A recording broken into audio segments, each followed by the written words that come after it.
आज मैं आपसे बात करूंगा योगा बिजनेस के बारे में और इस बिजनेस को लेडीज़ भी स्टार्ट कर सकती हैं।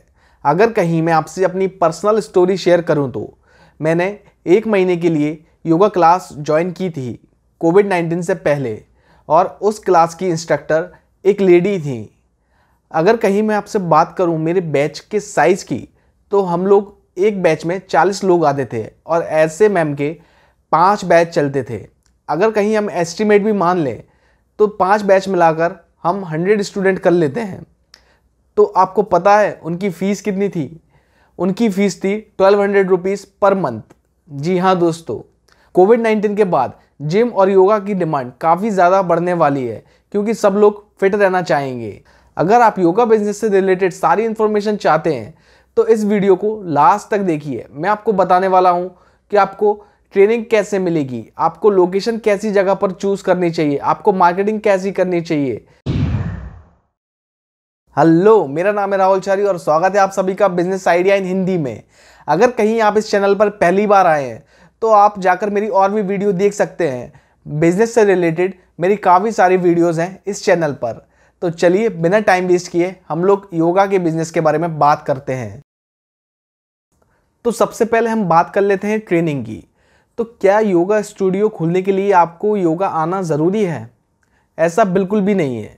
अगर कहीं आपको योगा आता है तो अच्छी बात है, अगर कहीं आपको नहीं आता तो आपके पास 2 ऑप्शन है।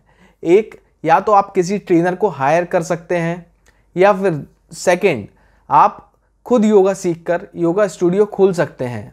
जी हाँ, अगर कहीं मैं आपसे बात करूँ फर्स्ट वाले पॉइंट की, आप किसी इंस्ट्रक्टर या ट्रेनर को हायर कर अपना योगा स्टूडियो स्टार्ट करना चाहते हैं इनिशियल लेवल पर, तो आप ऐसा बिल्कुल कर सकते हैं। इसमें आपका टाइम भी बच जाएगा और उसके साथ साथ में आप सीख भी सकते हैं। लेकिन अगर कहीं आप योगा इंस्ट्रक्टर रखते हैं तो आपको इसमें कुछ चीज़ों पर ध्यान देना होगा।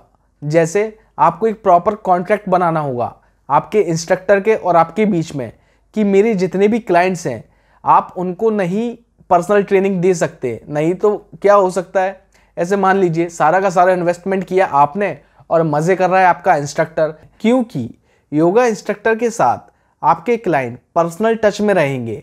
आप एक चीज़ और कर सकते हैं, अपने स्टूडियो की ब्रांडिंग। अब आप कहेंगे ब्रांडिंग से मैं कैसे सेफ रह सकता हूँ? तो मान लीजिए गोल्ड जिम है, गोल्ड जिम में काफ़ी सारे इंस्ट्रक्टर हैं, लेकिन लोग गोल्ड जिम जाते हैं क्योंकि उन्हें गोल्ड जिम जाना है, ना कि उस इंस्ट्रक्टर के पास जाना है। ठीक वैसा ही ब्रांड आपको क्रिएट करना पड़ेगा। अब ये मैटर नहीं करता कि आपका ब्रांड बड़ा है कि छोटा है, आप छोटे ब्रांड से भी स्टार्ट कर सकते हैं अपना ये बिजनेस। अब मैं आपसे बात करूं सेकंड पॉइंट की, जिसमें आप खुद योगा सीख कर अपना योगा स्टूडियो खोलेंगे। तो इसमें आप तो सबसे ज़्यादा इंपॉर्टेंट चीज़ है वो है नॉलेज। अगर कहीं आप नॉलेज लेना चाहते हैं तो आप 3 से 4 महीने में योगा का नॉलेज ले सकते हैं, या फिर आप योगा का कोर्स करना चाहते हैं तो इसमें डिप्लोमा भी होता है 1 साल का, बैचलर डिग्री भी होती है, मास्टर डिग्री भी होती है और पीएचडी भी होती है। ये डिपेंड आप पर करता है आपको किस लेवल पर सीखना है। तो आप इन कोर्सेज को भी कर सकते हो। मैं आपको नीचे डिस्क्रिप्शन में लिस्ट दे दूंगा कि कौन से बेस्ट इंस्टीट्यूट हैं इन कोर्सेज को करने के लिए। अब हम बात करते हैं लोकेशन की और एरिया की। तो आप इस बिज़नेस को पार्क में भी स्टार्ट कर सकते हैं, लेकिन इसके लिए आपको लोकल अथॉरिटी से परमिशन लेनी पड़ेगी। अगर कहीं आपके शहर में आपको परमिशन ईजिली मिल जाती है तो आप इस बिज़नेस को पार्क में ही स्टार्ट कीजिए, क्योंकि वहाँ पर एनवायरनमेंट काफ़ी अच्छा होता है। अगर कहीं आप बड़े शहर से हैं, आपको परमिशन नहीं मिलती, तो आप इस बिज़नेस को कौन सी जगह खोलना चाहिए? मैं आपको सजेस्ट करूँगा, मॉर्निंग वॉक के लिए लोग निकलते हैं, आपको उनका रूट फॉलो करना चाहिए और जिस लोकेशन पर ज़्यादा से ज़्यादा लोग निकलते हों आपको वहीं पर अपना योगा स्टूडियो खोलना चाहिए। लेकिन आपको कुछ चीज़ों का ध्यान रखना है। इसमें आपका एनवायरनमेंट काफ़ी अच्छा हो, जिस भी लोकेशन पर आप अपना स्टूडियो खोलें वहाँ पर पार्किंग की फैसिलिटीज़ होनी चाहिए। आपको एरिया कितना लगेगा? तो एरिया कंप्लीटली डिपेंड करता है आपके पास कस्टमर कितने हैं। जी हाँ, लेकिन मैं आपको एक एस्टिमेट बताऊं तो मिनिमम आपके पास 300 से 400 स्क्वायर फीट का हॉल होना चाहिए। जी हाँ, ठीक है दोस्तों। और शायद आपको बारिश की आवाज़ आ सकती है क्योंकि रात के 4 बज चुके हैं। मैं काफ़ी देर से वेट कर रहा हूँ कि बारिश बंद हो और मैं वीडियो रिकॉर्ड करना वापस स्टार्ट करूँ। मुझे वापस सोने जाना है, तो आप मेरी वॉइस पर फोकस कीजिए, बारिश को भूल जाइए अगर कहीं आपको बारिश की आवाज़ आ रही है तो। ठीक है, अब हम बात करते हैं मार्केटिंग की और सेल्स की। तो मार्केटिंग के लिए आपके पास सबसे अच्छा तरीका है, वो है सोशल मीडिया। जी हाँ, सोशल मीडिया से आप काफ़ी ज़्यादा कस्टमर गेन कर सकते हैं। मैं आपको पूरी की पूरी स्ट्रैटेजी बता देता हूँ। आप सोशल मीडिया पर जाकर अपना फेसबुक पेज बनाइए। फेसबुक पेज बनाने के बाद उसमें आप 10 से 15 पोस्ट इकट्ठे डाल दीजिए और सेम इंस्टाग्राम पर भी डाल दीजिए। जैसे ही आपके 15 से 20 पोस्ट हो जाए उसके बाद आप फेसबुक ऐड कैंपेन चलाइए, क्योंकि आप पेड ऐड चलाओगे तभी आप अपने टारगेट कस्टमर तक पहुंच सकते हो, नहीं तो आपके पेज को कोई देखेगा भी नहीं। फेसबुक ने ऑलरेडी अपनी ऑर्गेनिक रीच एकदम ख़त्म कर दी है। जी हाँ, इसलिए मैं सजेस्ट करूँगा आप 10 से 15 पोस्ट डालने के बाद में ही अपना ऐड कैंपेन स्टार्ट करें। और आप टेस्टिमोनियल्स वीडियो भी डाल सकते हैं, जैसे आफ्टर एंड बिफोर वाली। फॉर एग्ज़ाम्पल, मैं पहले बहुत ही फ्रस्ट्रेटेड रहता था। जैसे ही मैंने योगा स्टूडियो ज्वाइन किया उसके बाद मुझे काफ़ी बेटर फील होने लगा है और मेरा स्ट्रेस भी कम हो चुका है। इस तरह का टेस्टिमोनियल आप बनाकर डाल सकते हैं। जी हाँ, आप अपने कस्टमर के रिव्यू भी डाल सकते हैं और उनको पेड एड्स में चला सकते हैं।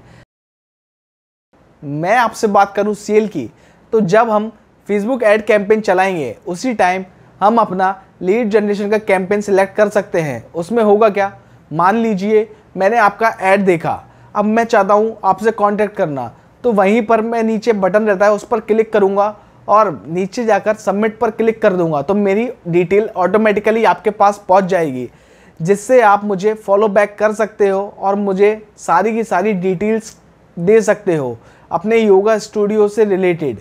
जी हाँ दोस्तों, आप अपना लीड जनरेशन कैंपेन भी चला सकते हैं। ये तो हो गई हमारी सेल्स की बात। अब हम बात करते हैं प्रॉफिट की और इन्वेस्टमेंट की। तो योगा स्टूडियो में आपका इन्वेस्टमेंट काफ़ी कम लगता है एज़ कम्पेयर टू जिम। अगर कहीं आप जिम खोलने जाते हैं तो आपको मशीन्स खरीदनी पड़ती हैं और उसमें इन्वेस्टमेंट तकरीबन पहुंच जाता है 8 से 10 लाख रुपए। आप काफ़ी अच्छा स्टूडियो खोल सकते हो 1.5 से 2 लाख रुपए में। ये जितना भी खर्चा होने वाला है, आपका सारा का सारा खर्चा होने वाला है डेकोरेशन पर और डिज़ाइंस पर। जी हाँ, जितने अच्छा आपका डेकोरेशन और डिज़ाइंस होंगे उतना ही आप लोगों को चार्ज कर पाओगे। जी हाँ दोस्तों, तो आपका इंटीरियर डिज़ाइन काफ़ी अच्छा होना चाहिए। अगर कहीं आपके यहाँ एनवायरनमेंट अच्छा नहीं है तो आप आर्टिफिशियल एनवायरनमेंट भी क्रिएट कर सकते हैं। तो दोस्तों, ये हो गई हमारी इन्वेस्टमेंट की बात। 1.5 से 2 लाख रुपए में आप एक अच्छा स्टूडियो स्टार्ट कर सकते हो।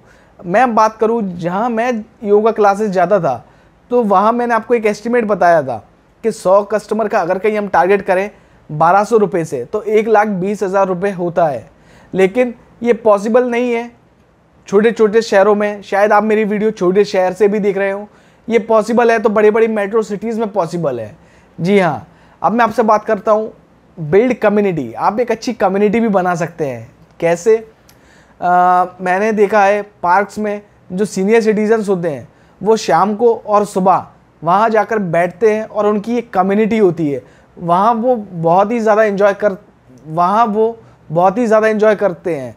अगर कहीं एक ऐसी कम्युनिटी आप बना पाओ तो आप पैसा तो कमाओगे ही कमाओगे, साथ में आप थोड़ा पुण्य भी कमाओगे और आशीर्वाद भी आपको मिलेगा। तो दोस्तों, अगर कहीं आपको ये वीडियो अच्छी लगी हो तो इस वीडियो को लाइक कीजिए और चैनल को सब्सक्राइब कर दीजिए। अगर कहीं आप मेरे बिजनेस आइडियाज़ के नोटिफिकेशन चाहते हैं तो बेल आइकन को भी प्रेस कर दीजिए, ताकि मैं आपको नए नए बिजनेस आइडियाज़ के बारे में बताता रहूं और नए नए मार्केटिंग स्ट्रैटेजी और सेल्स के बारे में भी बताता रहूं। थैंक यू दोस्तों।